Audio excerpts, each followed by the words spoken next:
Kadayawan. Usa sa mga giatangan nga kompetisyon sa mga Dabawenyo ug mga turista matag selebrasyon sa Fruit Festival nga Kadayawan sa Davao.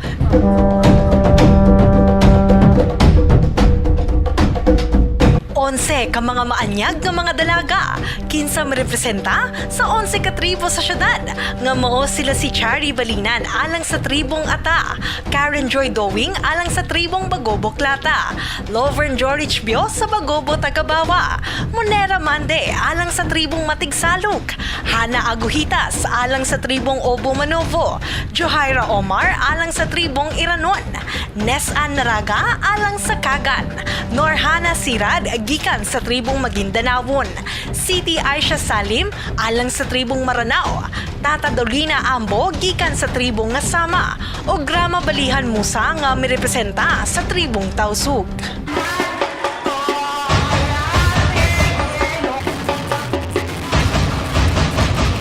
Usa sa mga tumong sa moong kompetisyon, mao ang pagpreserba ug pagpaila sa matag kultura ug tradisyon sa ilang mga kagikan.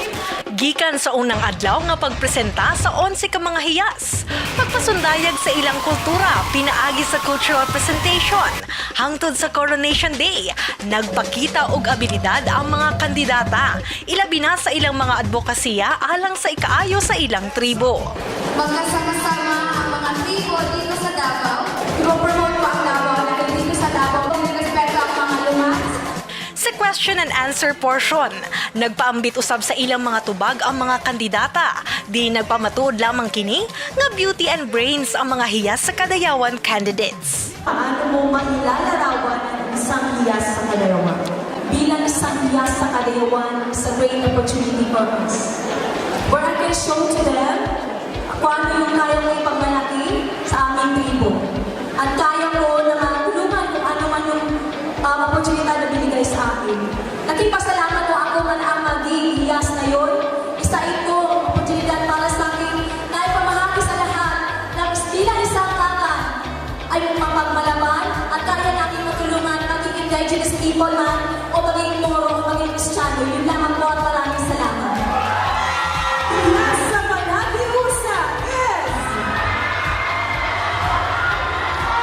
Hiyas sa Bansang Alang karong tuiga, nasungkit sa tribong Kagan ang korona isip Hiyas sa Kadayawan nga mao si Nesan Naraga nga taga Bunawan, Davao City. Iyang advokasya mao ang cultural empowerment ug ang Islamic education alang sa mga tribo dinhi sa Davao City.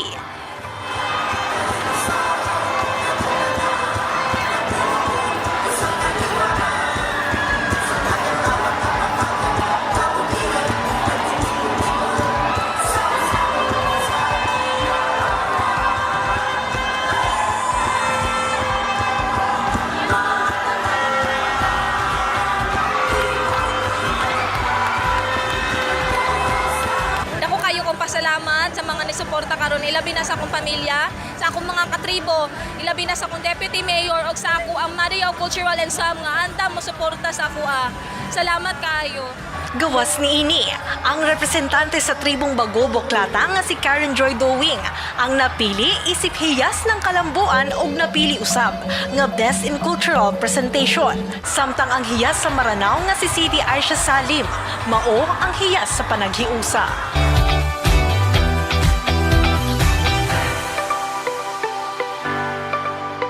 Alang sa Kadayawan 2018, kasama mo sa balita og serbisyo publiko.